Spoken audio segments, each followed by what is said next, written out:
विश्वविद्यालय के बहुत लोग हैं, ये इनका नाम जरूर लूंगा, जो प्रदेश जिला अध्यक्ष हैं कांग्रेस पार्टी से, हमारे भाई सतीश यादव, सुरेश यादव।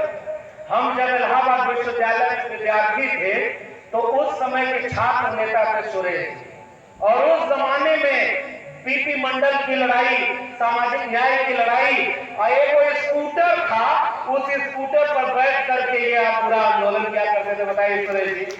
हमारे आदिल भाई हैं। मैं इन लोगों का नाम क्यों ले रहा हूं, क्योंकि ये लोग उस विश्वविद्यालय से जुड़े हुए हैं और आज इस विचारधारा से जुड़े हुए हैं, जो इस विचारधारा की लड़ाई आदरणीय अखिलेश यादव जी लड़ रहे हैं और राहुल गांधी जी भी लड़ रहे हैं। उस सामाजिक न्याय की लड़ाई को लड़ने की जरूरत है। जितने सम्मानित नेता मंच पर बैठे हैं और हमारे सामने दिख रहे हैं, इस इलाके की बहुत सम्मानित विधायिका जी, और देखिए भीड़ के बीच में वहां कुर्सी पर बैठे हुए, ये बात सीखने और अनुशासन की बात है। देखिए ये अनुशासन होता है और ये बराबरी है, ये समानता है कि मंच पर बैठने से कोई बड़ा छोटा नहीं, हमारी नजर में वो भी बड़ा है जो सबसे पीछे कुर्सी पर बैठा हुआ। और मैं इस समाज को, इसी बात को केवल आपके बीच में अपील करने आया हूं। जितने सम्मानित लोग हैं, जितने मंच पर बैठे वो सारे सम्मानित लोग हैं, लेकिन इतनी भीड़ में, इतनी बड़ी तादाद में दोपहर की गर्मी फिरते हुए जो सामने वहां जलती हुई कुर्सी पर बैठे हैं, मेरी नजर में उनका सम्मान ज्यादा है, जिसकी वजह से हम आज यहां तक हुए हैं। तो यही तो समाजवाद की लड़ाई है। हमारी लड़ाई का नारा हुआ करता था कि मिटे गरीबी और अमीरी, मिटे चाकरी और मजबूरी, 100 से कम न 1000 से ज्यादा, समाजवाद का यही तकाजा।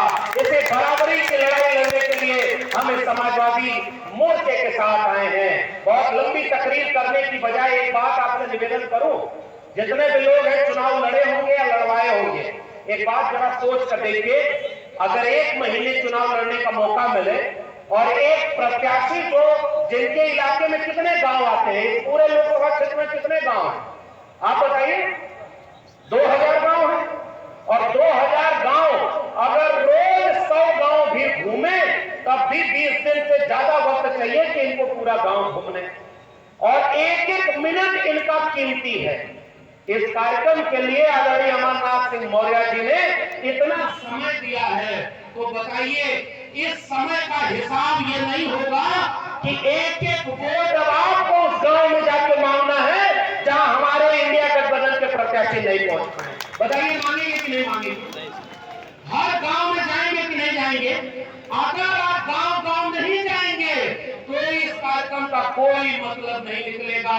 और अगर इस कार्यक्रम में आए हुए बड़े बूढ़े बुजुर्ग, माताएं, बहनें और खास करके नौजवान साथी यहां से निकल करके जब तक चुनाव का वोट डालने का दिन ना आ जाए, अगर एक भी आदमी चैन से बैठे तो इसका मतलब हम ईमानदारी से लड़ाई नहीं लड़ रहे हैं। ये बात मैं आपसे कहना चाहता हूं।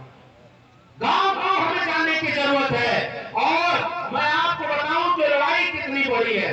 बात अब व्यक्तियों की नहीं रही, लेकिन मुझे इतना आपने सम्मान दिया तो मैं एक किस्सा जरूर आपको सुनाना चाहता हूं कि मैं समाजवादी और इंडिया गठबंधन के लोगों के मंच पर